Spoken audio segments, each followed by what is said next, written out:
राजन, यह खीर अपनी योग्य पत्नियों को दो और कहो कि तुम लोग इसे खाओ।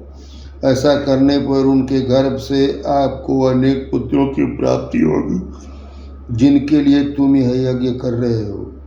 तथेति निपति प्रीत शीर्षा प्रतिगृह्यताम पत्रीम देवान संपूर्णम देवदत्ताम हिरण्यमयीम अभिवाद्य तम अद्भुतम प्रियदर्शनम मुदा परमया युक्त चकाराभिप्रदक्षिणम। राजा ने प्रसन्नतापूर्वक बहुत अच्छा कहकर उस दिव्य पुरुष की दी हुई देवान से परिपूर्ण सोने की थाली को लेकर उसे अपने मस्तक पर धारण किया। फिर उस अद्भुत एवं प्रिय दर्शन पुरुष को प्रणाम करके बड़े आनंद के साथ उसकी परिक्रमा की। तदा दशरथो प्राप्य पायसम देव निर्मितम बभूव परम प्रीत प्राप्य वित्त मिवाधन ततस्तद अद्भुतम प्रख्यम भूतम परम भास्वरम संवर्तयित्वा तत्कर्वम तत्रैवान्तर्धीयताम्। इस प्रकार देवताओं द्वारा बनाई हुई उस खीर को पाकर राजा बहुत प्रसन्न हुए, मानो निर्धन को धन मिल गया हो। इसके बाद वह परम तेजस्वी अद्भुत पुरुष अपना यह कार्य पूरा करके वहीं अंतर ध्यान हो गया।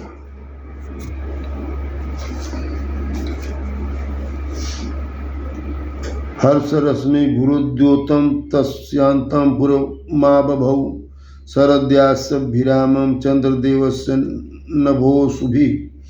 उस समय राजा के अंतःपुर की स्त्रियां हर्षोल्लास से बढ़ी हुई कांतिमय किरणों से प्रकाशित हो ठीक उसी तरह शोभा पाने लगी जैसे शरत काल के नयनाभिराम चंद्रमा की रम्य रश्मियों से उद्भासित होने वाला आकाश सुशोभित होता है। सोऽन्तःपुरं प्रविश्यैव कौसल्यामिदमब्रवीत् पायसं प्रतिगृहीष्व पुत्रीयं त्वद् आत्मनम्। राजा दशरथ वह खीर लेकर अंतःपुर में गए और कौशल्या से बोले, देवी, यह अपने लिए पुत्र की प्राप्ति कराने वाली खीर ग्रहण करो। कौसल्यायै नरपति पायसार्थं ददौ तदा अर्धार्धम ददौ चापि सुमित्रायै नराधिपः।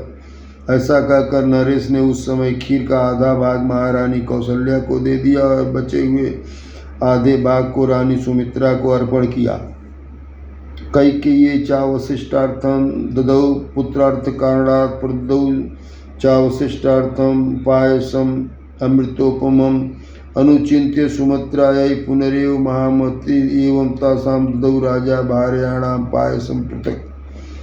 उन दोनों के देने के बाद जितनी खीर बच रही उसका आधा भाग तो उन्होंने पुत्र प्राप्ति के उद्देश्य से कैकेयी को दिया। तत्पश्चात उस खीर का जो अवशिष्ट भाग था उस अमृतोपम भाग को महाबुद्धिमान नरेश ने कुछ सोच विचार कर सुमित्रा को ही अर्पित कर दिया। इस प्रकार राजा ने अपनी सभी रानियों को अलग अलग खीर बांट दी। ताश्चैवं पायसं प्राप्य नरेन्द्रस्योत्तम स्त्रिय सम्मानम मेनिरे सर्वा प्रहर्षोदित चेतसः। महाराज, उन सभी साध्वी रानियों ने उनके हाथ से वह खीर पाकर अपना सम्मान समझा। उनके चित्त में अत्यंत हर्षोल्लास छा गया।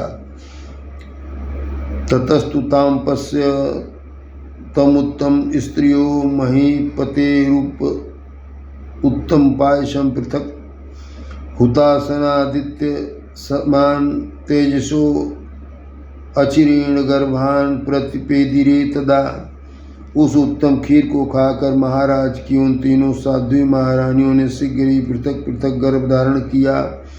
उनके वे गर्भ अग्नि और सूर्य के समान तेजस्वी थे। ततस्तु राजा प्रतिवीक्षताः स्त्रिय प्ररूढ़ गर्भा प्रतिलब्ध मानसः बभूव हिष्ट